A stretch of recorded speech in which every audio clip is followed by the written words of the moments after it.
ಒತ್ತಡದ ಬದುಕು, ಪೌಷ್ಟಿಕ ಆಹಾರದ ಕೊರತೆಯಿಂದ ಶುಗರ್, ಬಿಪಿ, ಬೊಜ್ಜು, ಗ್ಯಾಸ್ಟ್ರಿಕ್ ನಂತಹ ಆರೋಗ್ಯ ಸಮಸ್ಯೆ. ಹೆಚ್ಚು ಪೋಷಕಾಂಶಯುಕ್ತ ಆಹಾರ ಮತ್ತು ಸಿರಿಧಾನ್ಯಗಳೇ ಇದಕ್ಕೆ ಪರಿಹಾರ. ಮಿಲೆಕ್ಸ್ ಚೂರ್ಣಂ ಇಂದಿನ ವೇಗದ ಬದುಕಿಗೆ ಪುರಾತನ ಪೋಷಣೆಯ ಶಕ್ತಿ. ಇದು ಸಿರಿಧಾನ್ಯ, ಡ್ರೈ ಫ್ರೂಟ್ಸ್, ಮೊಳಕೆ ಕಾಳುಗಳು, ಧಾನ್ಯಗಳು ಹಾಗೂ ಸೀಡ್ಸ್ ಇಂದ ಸಮೃದ್ಧವಾಗಿದೆ. ಬನ್ನಿ ಮತ್ತೆ ಸಾಂಪ್ರದಾಯಿಕ ಸಿರಿಧಾನ್ಯಗಳಿಗೆ ಹಿಂದಿರುಗೋಣ. ಆರ್ಡರ್ ಮಾಡಲು ಲಿಂಕ್ ಡಿಸ್ಕ್ರಿಪ್ಷನ್ ಮತ್ತು ಪಿನ್ ಕಾಮೆಂಟ್ ನಲ್ಲಿದೆ.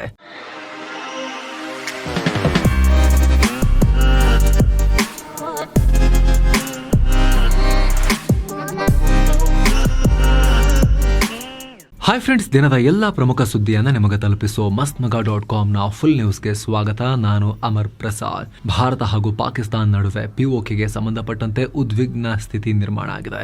ಪಿಒಕೆ ಜನರ ಮೇಲೆ ಪಾಕ್ ಗುಂಡು ಹಾರಿಸಿ 20ಕ್ಕೂ ಅಧಿಕ ಜನರನ್ನ ಹತ್ಯೆ ಮಾಡಿದ ನಂತರ ಭಾರತ ಪಾಕಿಸ್ತಾನಕ್ಕೆ ಎಚ್ಚರಿಕೆ ಕೊಟ್ಟಿದೆ. ಇದಕ್ಕೆಲ್ಲ ಪಾಕಿಸ್ತಾನವನ್ನ ಹೊಣೆಗಾರನನ್ನಾಗಿ ಮಾಡಬೇಕು ಅಂತ ಹೇಳಿದೆ. ಪಿಒಕೆಯ ಅಮಾಯಕ ನಾಗರಿಕರ ಮೇಲೆ ಪಾಕ್ ಸೇನೆ ದೌರ್ಜನ್ಯ ಮಾಡಿದೆ. ಕಾನೂನು ಬಾಹಿರವಾಗಿ ಜಾಗ ಆಕ್ರಮಿಸಿಕೊಂಡಿದ್ದಲ್ಲದೆ ಆ ಜಾಗದ ಸಂಪತ್ತನ್ನ ಲೂಟಿ ಮಾಡಿ ಅವ್ರ ಮೇಲೆ ಗುಂಡು ಹಾರಿಸ್ತಾ ಇದ್ದಾರೆ. ಇದಕ್ಕೆ ಜನರೇ ಈಗ ಬೀದಿಗಿಳಿದು ಪ್ರತಿಭಟನೆ ಮಾಡ್ತಾ ಇದ್ದಾರೆ. ಈ ಬಗ್ಗೆ ಪಾಕಿಸ್ತಾನವನ್ನ ಹೊಣೆಗಾರನನ್ನಾಗಿ ಮಾಡಬೇಕು. ಇಂಥ ಮಾನವ ಹಕ್ಕುಗಳ ಉಲ್ಲಂಘನೆ ಬಗ್ಗೆ ಗಮನ ಹರಿಸಬೇಕು. ಪಿಒಕೆ ಯಾವತ್ತಿದ್ರೂ ಭಾರತದ ಅವಿಭಾಜ್ಯ ಅಂಗ. ಅದು ಹಿಂದೆನೇ ಇತ್ತು, ಈಗಲೂ ಅದು ನಮ್ಮ ಜಾಗ, ಮುಂದೇನೂ ಆಗಿರುತ್ತೆ ಅಂತ ಭಾರತ ದೊಡ್ಡ ಸ್ಟೇಟ್ಮೆಂಟ್ ಕೊಟ್ಟಿದೆ. ಇನ್ನೊಂದು ಕಡೆ ಈ ಪ್ರತಿಭಟನೆ ಬಗ್ಗೆ ಪಾಕ್ ಸಚಿವ ಎಹ್ಸಾನ್ ಇಕ್ಬಾಲ್ ಭಾರತದ ವಿರುದ್ಧ ಹೇಳಿಕೆ ಕೊಟ್ಟಿದ್ದಾರೆ. ನೀವು ಪ್ರೊಟೆಸ್ಟ್ ಮಾಡೋದನ್ನ ನಿಲ್ಲಿಸಿ, ಇಲ್ಲ ಅಂದ್ರೆ ಇದರಿಂದ ಶತ್ರು ದೇಶಕ್ಕೆ ಬೆನಿಫಿಟ್ ಆಗುತ್ತೆ ಅಂತ ಹೇಳಿದ್ದಾರೆ. ಇನ್ನೊಂದು ಕಡೆ ಈ ಪ್ರತಿಭಟನೆಗೆ ಪಾಕ್ ಸರ್ಕಾರವೇ ನೇರ ಕಾರಣ ಅಂತ united Kashmir people's national party ನಾಯಕ ಜಾಮಿಲ್ ಮಕ್ಸೂದ್ ಆರೋಪ ಮಾಡಿದ್ದಾರೆ. ಪಾಕ್ ಸರ್ಕಾರ ತನ್ನ ದೇಶದ ಜನರನ್ನೇ ಹತ್ತಿಕ್ಕೋ ಕೆಲಸ ಮಾಡ್ತಾ ಇದೆ. ಹೀಗಾಗಿ ಪಿಒಕೆ ಜನ ಮತ್ತೆ ಜಮ್ಮು ಕಾಶ್ಮೀರದೊಂದಿಗೆ ಒಂದಾಗೋಕೆ ಬಯಸ್ತಾ ಇದ್ದಾರೆ. ಪಾಕ್ ಒಂದು ರೋಗ್ ನೇಷನ್, ರಾಕ್ಷಸ ರಾಷ್ಟ್ರ. ಅದು ಜನರ ಮೇಲೆ ದಬ್ಬಾಳಿಕೆ ಮಾಡೋ ಇತಿಹಾಸ ಹೊಂದಿದೆ. ಇನ್ಮೇಲೆ ಪಿಒಕೆ ಜನ ಪಾಕ್ನೊಂದಿಗೆ ಬದುಕೋಕೆ ರೆಡಿ ಇಲ್ಲ. ಅವರೆಲ್ಲ ಜಮ್ಮು ಕಾಶ್ಮೀರದೊಂದಿಗೆ ಒಂದಾಗೋಕೆ ಬಯಸ್ತಾ ಇದ್ದಾರೆ. ಪಾಕಿಸ್ತಾನದ ದಬ್ಬಾಳಿಕೆಗೆ ನಮ್ಮ ಜನರು ಕೌಂಟರ್ ಕೊಡ್ತಾ ಇದ್ದಾರೆ ಅನ್ನೋ ದೊಡ್ಡ ಸ್ಟೇಟ್ಮೆಂಟ್ ಕೊಟ್ಟಿದ್ದಾರೆ ಅಲ್ಲಿನ ಪೊಲಿಟಿಕಲ್ ಪಾರ್ಟಿಯ ಲೀಡರ್.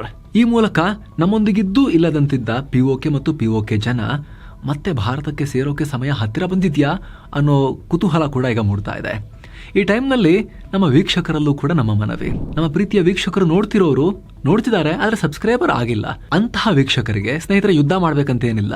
ಜಸ್ಟ್ ಇಲ್ಲೇ ವಿಡಿಯೋ ಕೆಳಗಡೆ ಸಬ್ಸ್ಕ್ರೈಬ್ ಬಟನ್ ಇದೆ, ಕ್ಲಿಕ್ ಮಾಡೋ ಮೂಲಕ ನೀವು ಈಸಿಯಾಗಿ ನಮ್ಮ ಮಸ್ತ್ ಮಗ ಫ್ಯಾಮಿಲಿಯನ್ನು ಜಾಯಿನ್ ಆಗ್ಬೋದು, ಸಬ್ಸ್ಕ್ರೈಬರ್ ಆಗ್ಬೋದು. ಅದಕ್ಕೇನು ಕಾಸ್ಟ್ ಆಗಲ್ಲ, ಆದರೆ ಅದರಿಂದ ದೊಡ್ಡ ಬಲ ನೀವು ನಮಗೆ ಕೊಟ್ಟಂತಾಗುತ್ತೆ. ಸಬ್ಸ್ಕ್ರೈಬ್ ಮಾಡಿ, ಪಕ್ಕದ ಬೆಲ್ ಐಕಾನ್ ಮೇಲೆ ಕ್ಲಿಕ್ ಮಾಡಿದ್ರೆ. ಆ ಮನವಿಯನ್ನು ನಿಮ್ಮಲ್ಲಿ ಮಾಡ್ತಾ ಫುಲ್ ನ್ಯೂಸ್ ಅನ್ನ ಮುಂದುವರಿಸೋಣ ಬನ್ನಿ.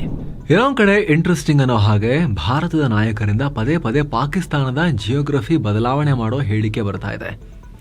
ಒಂದಿನದ ಹಿಂದಷ್ಟೇ ಸರ್ಕ್ರೀಕ್ ಭಾಗದಲ್ಲಿ, ಅಂದರೆ ಗುಜರಾತ್ ಪಾಕಿಸ್ತಾನ ಗಡಿ ಭಾಗದಲ್ಲಿ ಏನಾದರೂ ಪಾಕಿಸ್ತಾನ ಬಾಲ ಬೆಚ್ಚಿದ್ರೆ ಮ್ಯಾಪೇ ಚೇಂಜ್ ಮಾಡ್ತೀವಿ, ಗೊತ್ತಲ್ಲ, ಈ ಸರ್ಕ್ರೀಕಿಂದ ಸೀದಾ ಒಂದು ರೋಡು ಕರಾಚಿಗೆ ಹೋಗುತ್ತೆ ಗೊತ್ತಲ್ಲ ಅಂತ ರಾಜನಾಥ್ ಸಿಂಗ್ ಬೆದರಿಸಿದರು ಪಾಕಿಸ್ತಾನಕ್ಕೆ, ಅಲ್ಲಿ ಅವರು ಸೇನಾ ಆಕ್ಟಿವಿಟಿ ಮಾಡಿದ್ದಕ್ಕೆ.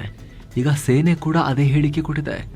ಪಾಕಿಸ್ತಾನ ಭಯೋತ್ಪಾದನೆ ನಿಲ್ಲಿಸಬೇಕು, ಇಲ್ಲದೆ ಹೋದರೆ ನಿಮ್ಮನ್ನು ಮ್ಯಾಪ್ನಿಂದಲೇ ಅಳಿಸಬೇಕಾಗತ್ತೆ ಅಂತ ಭಾರತದ ಸೇನಾ ಮುಖ್ಯಸ್ಥ ಜನರಲ್ ಉಪೇಂದ್ರ ದ್ವಿವೇದಿ ಕಠಿಣ ಎಚ್ಚರಿಕೆ ಕೊಟ್ಟಿದ್ದಾರೆ. ಜಗತ್ತಿನ ಇತಿಹಾಸದಲ್ಲಿ ಮತ್ತು ಜಿಯೋಗ್ರಫಿಯಲ್ಲಿ ಪಾಕಿಸ್ತಾನಕ್ಕೆ ಜಾಗ ಬೇಕು ಅಂದರೆ ಅವರು ತಕ್ಷಣ ಭಯೋತ್ಪಾದನೆ ಬಿಡಬೇಕು. ಮೊದಲನೇ ಆಪರೇಷನ್ ಸಿಂಧೂರ್ನಲ್ಲಿ ನಾವು ತುಂಬ ಸಂಯಮ ತೋರಿದ್ದೇವೆ. ಕಮ್ಮಿ ಆ್ಯಕ್ಚುಲಿ ನಾವು ಮಾಡಿದ್ದು, ತುಂಬ ತಾಳ್ಮೆ ಮತ್ತು ಸಂಯಮವನ್ನು ತೋರಿಸಿದ್ದೀವಿ. ಆದರೆ ಎರಡನೇ ಸಲ ಹಿಂಗೆ ಇರ್ತೀವಿ ನಾವು, ಸ್ವಲ್ಪ ಸಂಯಮ ತೋರಿಸ್ತೀವಿ ಅಂತ ಅನ್ಕೋಬೇಡಿ. ಈ ಸಲ ಭೂಪಟದಿಂದಲೇ ಅಳಿಸಿ ಹಾಕಬೇಕಾಗತ್ತೆ ಅನ್ನೋ ಹೇಳಿಕೆ ಕೊಟ್ಟಿದ್ದಾರೆ. ಅಂದರೆ ಏನು ಪದೇ ಪದೇ ನೀವು ನ್ಯೂಕ್ಲಿಯರ್ ಬೆದರಿಕೆ ಹಾಕೋದು? ನಾವು ಹಾಕ್ತೀವಿ ನೋಡಿ, ವರ್ಡೇ ಬಳಸಲ್ಲ, ನ್ಯೂಕ್ಲಿಯರ್ ಅಣು ಅಂತ ಹೇಳೋದೇ ಇಲ್ಲ, ಹಾಗೆ ಬೆದರಿಕೆ ಹಾಕ್ತೀವಿ ಅನ್ನೋ ರೀತಿಯಲ್ಲಿ ಭೂಪಟದಿಂದಲೇ ಅಳಿಸಿ ಹಾಕೋ ಬೆದರಿಕೆಯನ್ನು ಫುಲ್ ಸ್ವ್ಯಾಗ್ನಲ್ಲಿ ನಮ್ಮ ಸೇನಾ ಮುಖ್ಯಸ್ಥರು ಪಾಕಿಸ್ತಾನಕ್ಕೆ ಚಾಟಿ ಬೀಸಿದ್ದಾರೆ. ಹುಷಾರಾಗಿರಬೇಕು ಪಾಕಿಸ್ತಾನ ಈ ಬಗ್ಗೆ. ನಮ್ಮ ಸೈನಿಕರು ಸಂಪೂರ್ಣವಾಗಿ ಅದಕ್ಕೆ ರೆಡಿ. ದೇವರು ಇಚ್ಛೆ ಪಟ್ಟರೆ ಅಂದರೆ ಆ ಅವಕಾಶ, ಅಂದರೆ ಭೂಪಟ ಬದಲಿಸುವ ಅವಕಾಶ ನಮಗೆ ಆದಷ್ಟು ಬೇಗ ಸಿಗುತ್ತೆ ಅನ್ನೋ ಹೇಳಿಕೆ ಕೊಟ್ಟಿದ್ದಾರೆ. ಜೊತೆಗೆ ಗಡಿ ಭಾಗದಲ್ಲಿ ಇರೋರನ್ನ ನಾವು ಸಾಮಾನ್ಯ ನಾಗರಿಕರಂತೆ ನೋಡೋದಿಲ್ಲ, ಅವರನ್ನು ನಾವು ಯೋಧರಂತೆ ನೋಡ್ತೀವಿ. ಇದರ ಅರ್ಥ ಸಂಘರ್ಷದಲ್ಲಿ ಅವರು ನಮ್ಮೊಂದಿಗೆ ಹೆಗಲ ಮೇಲೆ ಹೆಗಲು ಕೊಟ್ಟು ನಿಲ್ತಾರೆ ಅಂತ. ಇದು ತುಂಬಾ ಕ್ರೂಷಿಯಲ್. ಮುಂದಿನ ಹೋರಾಟ ಕೇವಲ ಸೇನೆಯ ಹೋರಾಟ ಅಲ್ಲ, ಅದು ಇಡೀ ದೇಶದ ಹೋರಾಟ ಅಂತ ದೊಡ್ಡ ಸ್ಟೇಟ್ಮೆಂಟ್ ಕೊಟ್ಟಿದ್ದಾರೆ. ಏನೋ ತಯಾರಿ ನಡೀತಿದೆ ಅನ್ನೋ ರೀತಿಯಲ್ಲಿ ಸ್ಟೇಟ್ಮೆಂಟ್ ಕೊಟ್ಟಿದ್ದಾರೆ. ನಮ್ಮ ಸೇನಾ ಮುಖ್ಯಸ್ಥರ ಈ ಸ್ಟೇಟ್ಮೆಂಟ್ ಕೇಳಿಸ್ಕೊಂಡ್ರೆ ಸಾಕು, ಪಾಕಿಸ್ತಾನದ ಈ ಟಾಮ್ ಅಂಡ್ ಜೆರ್ರಿಗಳು ಒಬ್ಬರ ಬಾಲ ಒಬ್ಬರು ತುಳ್ಕೊಂಡು ಚಡಪಡಿಸಬೇಕು. ಹಂಗಿದೆ ಇದು, ಅಷ್ಟು ಪವರ್ಫುಲ್ ಸ್ಟೇಟ್ಮೆಂಟ್ ಇದು. ಸುಮ್ಮನೆ ಹಾಗೆಲ್ಲ ರ್ಯಾಂಡಮ್ ಆಗಿ ಈ ರೀತಿ ಸ್ಟೇಟ್ಮೆಂಟ್ ಕೊಡಲ್ಲ ನಮ್ಮ ಸೇನೆಯವರು. ಹಾಗಾಗಿ ಬಹಳ ಕುತೂಹಲ ಇದೆ ಏನು ನಡೀತಾ ಇದೆ ಅಂತ. ಇನ್ನೊಂದು ಕಡೆ ಪಾಕಿಸ್ತಾನದ ಒಳಗಿರೋ ಉಗ್ರರಿಗೆ ಭಾರತದ ವಾಯುಪಡೆ ಮುಖ್ಯಸ್ಥ ಏರ್ ಚೀಫ್ ಮಾರ್ಷಲ್ ಇವರೂ ಕೂಡ ಎಚ್ಚರಿಕೆ ಕೊಟ್ಟಿದ್ದಾರೆ. ಮತ್ತೊಮ್ಮೆ ಪಾಕಿಸ್ತಾನದ ಒಳಗಿರೋ ಉಗ್ರರು ತಮ್ಮ ಅಡುಗುದಾಣಗಳನ್ನು ಚೇಂಜ್ ಮಾಡ್ತಿದ್ದಾರೆ ಅನ್ನೋ ನ್ಯೂಸ್ ಸಿಕ್ಕಿದೆ. ಈ ಸಲ ಅವರು ದೊಡ್ಡ ದೊಡ್ಡ ಸ್ಟ್ರಕ್ಚರ್ಗಳ ಬದಲು ಚಿಕ್ಕ ಪುಟ್ಟ ಸ್ಟ್ರಕ್ಚರ್ ನಿರ್ಮಾಣ ಮಾಡ್ತಿದ್ದಾರೆ. ಅವರು ಏನು ಮಾಡಿದ್ರೂ ಪ್ರಯೋಜನ ಇಲ್ಲ. ನಮಗೆ ಇಂಟೆಲಿಜೆನ್ಸ್ ಬಂದ ಕೂಡಲೇ ಸಾಕು, ಎಷ್ಟೇ ಒಳಗೆ ಹೋದರೂ ಅಲ್ಲಿಗೆ ನಿಖರವಾಗಿ ಹೋಗಿ ಹೊಡೆಯೋ ಸಾಮರ್ಥ್ಯ ನಮಗಿದೆ. ನಮ್ಮ ಕೈಗಳು ಉಗ್ರರು ಮತ್ತವರ ಅಡುಗುದಾಣವನ್ನು ನಾಶ ಮಾಡುವಷ್ಟು ಉದ್ದಕ್ಕಿದಾವೆ ನಮ್ಮದು ಅಂತ ಹೇಳಿದ್ದಾರೆ. ಈ ಮೂಲಕ POK ಜನ ಪ್ರತಿಭಟನೆ ಮಾಡ್ತಿರೋ ಹೊತ್ತಲ್ಲಿ ಪಾಕಿಸ್ತಾನಕ್ಕೆ ಭಾರತ ಸರ್ವ ದಿಕ್ಕುಗಳಿಂದಲೂ ಇಂಟ್ರೆಸ್ಟಿಂಗ್ ಹೇಳಿಕೆಗಳನ್ನು, ಒಂಥರ ಥ್ರೆಟ್ಸನ್ನು, ಬೆದರಿಕೆಗಳನ್ನು ಕೊಡ್ತಾ ಇದೆ. ಇನ್ನು ತೀವ್ರ ಪರ ವಿರೋಧದ ನಡುವೆ ಕೂಡ ಉತ್ತರ ಪ್ರದೇಶದ ಯೋಗಿ ಸರ್ಕಾರ ಮತ್ತೆ ಧಾರ್ಮಿಕ ಸ್ಥಳವೊಂದಕ್ಕೆ ಬುಲ್ಡೋಸರ್ ನುಗ್ಗಿಸಿದೆ. ಕಳೆದ ವರ್ಷ ಹಿಂಸಾಚಾರ ನಡೆದಿದ್ದ ಸಂಬಲ್ ಜಿಲ್ಲೆಯಲ್ಲಿ ಅಕ್ರಮವಾಗಿ ಕಟ್ಟಿದ್ದ ಮಸೀದಿಯೊಂದನ್ನು ಉರುಳಿಸಲಾಗಿದೆ.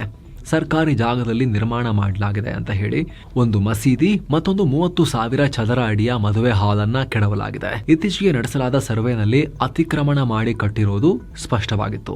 ದಾಖಲೆಗಳನ್ನು ಮೊದಲು ಚೆಕ್ ಮಾಡಿದ್ರು. ನಂತರ ಬಿಗಿ ಪೊಲೀಸ್ ಬಂದೋಬಸ್ತ್ನಲ್ಲಿ ಬುಲ್ಡೋಸರ್ ಬಳಸಿ ಈ ಕಾರ್ಯಾಚರಣೆ ನಡೆಸಲಾಗಿದೆ. ಈ ವೇಳೆ ಡ್ರೋನ್ ಸರ್ವೆಲೆನ್ಸ್ ಕೂಡ ನಡೆಸಲಾಯಿತು. ಅಲ್ಲಿನ ಜನರಿಗೆ ಒಳಗೆ ಇರುವಂತೆ ಅಡ್ವೈಸ್ ಮಾಡಲಾಯಿತು.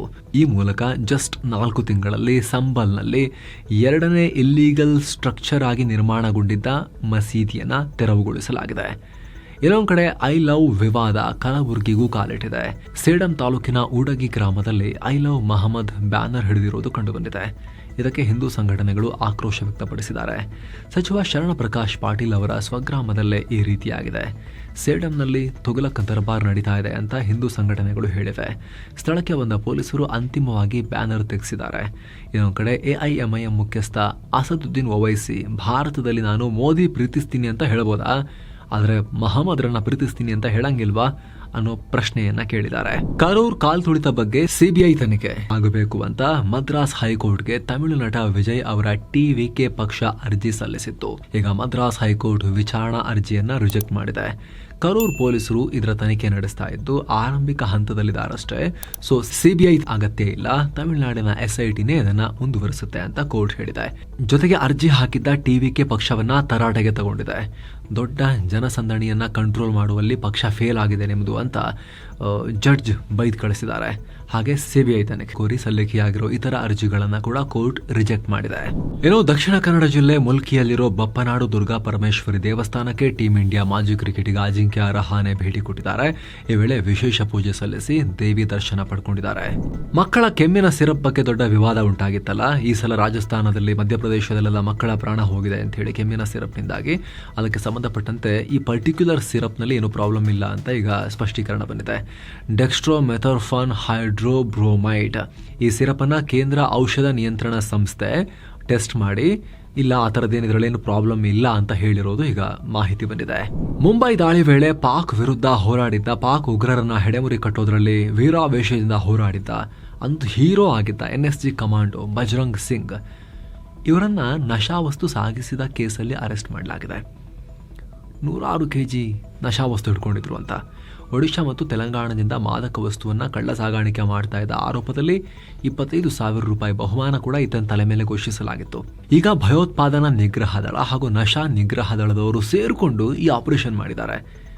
ಅಂದು ಪಾಕ್ ಉಗ್ರರ ವಿರುದ್ಧ ಕಮಾಂಡೋ ಕಾರ್ಯಾಚರಣೆ ಮಾಡಿದ್ದ ಯೋಧ ಇವತ್ತು ಅವ್ರ ಮೇಲೆ ಭಯೋತ್ಪಾದಕ ನಿಗ್ರಹ ದಳ ಮತ್ತು ನಶಾ ನಿಗ್ರಹ ದಳ ತಲೆಗೆ 25,000 ರೂಪಾಯಿ ಬಹುಮಾನ ಘೋಷಿಸಿದ್ರು.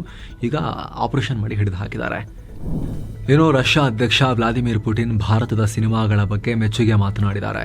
ನಾವು ಭಾರತೀಯ ಸಿನಿಮಾಗಳನ್ನು ತುಂಬ ಇಷ್ಟಪಡ್ತೀವಿ. ಎಷ್ಟು ಇಷ್ಟ ನಮಗಂದರೆ ಭಾರತದ ಸಿನಿಮಾಗಳಿಗಾಗಿ ಸಪರೇಟ್ ಆಗಿರೋ TV ಚಾನಲ್ ಹೊಂದಿರೋ ಏಕೈಕ ರಾಷ್ಟ್ರ ಅಂದರೆ ಅದು ನಮ್ಮದು ರಷ್ಯಾ ಅಂತ ಹೇಳಿದ್ದಾರೆ.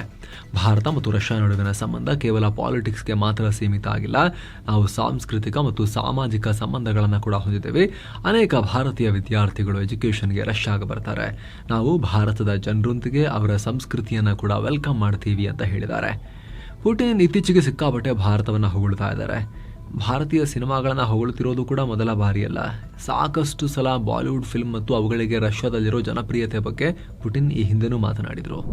ವಂದೇ ಭಾರತ್ ಟ್ರೈನ್ ಡಿಕ್ಕಿಯಾಗಿ 3 ಯುವಕರು ಮೃತಪಟ್ಟ ಘಟನೆ ಬಿಹಾರದ ಪೂರ್ಣಿಯಾದಲ್ಲಿ ನಡೆದಿದೆ. ಮೃತ ಯುವಕರು 18ರಿಂದ 25 ವರ್ಷದವರಾಗಿದ್ದು, ರೈಲು ಹಳಿ ದಾಟೋ ಸಂದರ್ಭದಲ್ಲಿ ದುರಂತ ಉಂಟಾಗಿದೆ. ಘಟನೆಯಲ್ಲಿ ಹಲವರು ಗಾಯಗೊಂಡಿದ್ದು ಹತ್ತಿರದ ಸರ್ಕಾರಿ ಆಸ್ಪತ್ರೆಗೆ ಸೇರಿಸಲಾಗಿದೆ. ವಂದೇ ಭಾರತಲ್ಲ ಯಾವ ಟ್ರೈನ್ ಇದ್ರೂ ಕೂಡ ಈ ರೀತಿ ದುರಂತ ಆಗ್ತಾ ಇತ್ತು. ಟ್ರೈನ್ ಬರೋ ಟೈಮ್ನಲ್ಲಿ ಕ್ರಾಸ್ ಆಗಿದ್ದಿದ್ರೆ, ಆದರೆ ಈ ಕೇಸ್ನಲ್ಲಿ ವಂದೇ ಭಾರತ್ ಇತ್ತು ಅಷ್ಟೇ. ದುರಂತ ನಡೆದು ಹೋಗಿದೆ. ವೆಸ್ಟ್ ಇಂಡೀಸ್ ವಿರುದ್ಧ ಅಹಮದಾಬಾದ್ನಲ್ಲಿ ನಡೀತಾ ಇರೋ ಮೊದಲ ಟೆಸ್ಟ್ನಲ್ಲಿ ಭಾರತ ಒಳ್ಳೆ ಪ್ರದರ್ಶನ ನೀಡಿದೆ. ಮೊದಲ ಇನ್ನಿಂಗ್ಸ್ನಲ್ಲಿ ವೆಸ್ಟ್ ಇಂಡೀಸ್ ತಂಡವನ್ನು ಕೇವಲ 162 ರನ್ಗೆ ಆಲ್ಔಟ್ ಮಾಡಿ ಬ್ಯಾಟಿಂಗ್ ನಡೆಸುತ್ತಿರುವ ಭಾರತ ತನ್ನ ಫಸ್ಟ್ ಇನ್ನಿಂಗ್ಸ್ನಲ್ಲಿ ಬೃಹತ್ ಸ್ಕೋರ್ನತ್ತ ಹೋಗ್ತಾ ಇದೆ. ಎರಡನೇ ದಿನದ ಆಟದ ಅಂತ್ಯಕ್ಕೆ ಭಾರತ 5 ವಿಕೆಟ್ ನಷ್ಟಕ್ಕೆ 448 ರನ್ ಗಳಿಸಿದೆ. ಭಾರತದ ಪರವಾಗಿ ಮೂವರು ಅಂದರೆ ಧ್ರುವ್ ಜುರೇಲ್, ರವೀಂದ್ರ ಜಡೇಜಾ ಮತ್ತು KL ರಾಹುಲ್ ಸೆಂಚುರಿ ಸಿಡಿಸಿ ಸಂಭ್ರಮಿಸಿದರು. KL ರಾಹುಲ್ 100ಕ್ಕೆ ಬಂದ್ ಔಟ್ ಆದರು. ಧ್ರುವ್ ಜುರೇಲ್ 125 ರನ್ ಗಳಿಸಿದ್ರು. Ravindra Jadeja bowling all rounder 104 run ಗಳಿಸಿ ಇನ್ನೂ ಆಡ್ತಾ ಇದ್ದಾರೆ. ವಾಷಿಂಗ್ಟನ್ ಸುಂದರ್ 9 ರನ್ ಗಳಿಸಿ 3ನೇ ದಿನಕ್ಕೆ ಕ್ರೀಸ್ ಕಾಯ್ದುಕೊಂಡಿದ್ದಾರೆ. ಈ ಮೂಲಕ ಭಾರತ ಸದ್ಯ 286 ರನ್ಗಳ ಲೀಡ್ ಪಡ್ಕೊಂಡಿದೆ. ಇನ್ನು ಭಾರತದ ಷೇರುಪೇಟೆ ಗ್ರೀನ್ನಲ್ಲಿ ಎಂಡ್ ಆಗಿದೆ. ವಾರದ ವಹಿವಾಟಿನ ಅಂತ್ಯಕ್ಕೆ ಸೆನ್ಸೆಕ್ಸ್ 223 ಪಾಯಿಂಟ್ಸ್ ರೈಸ್ ಆಗಿ 81,207ಕ್ಕೆ ರೀಚ್ ಆಗಿದೆ. ನಿಫ್ಟಿ 57 ಪಾಯಿಂಟ್ಸ್ ರೈಸ್ ಆಗಿ 24,894ಕ್ಕೆ ತಲುಪಿದೆ. ಟಾಟಾ ಸ್ಟೀಲ್, ಹಿಂಡಾಲ್ಕೋ ಮತ್ತು JSW ಸ್ಟೀಲ್ನಲ್ಲಿ ಬೈಯಿಂಗ್ ಜಾಸ್ತಿಯಾಗಿದೆ.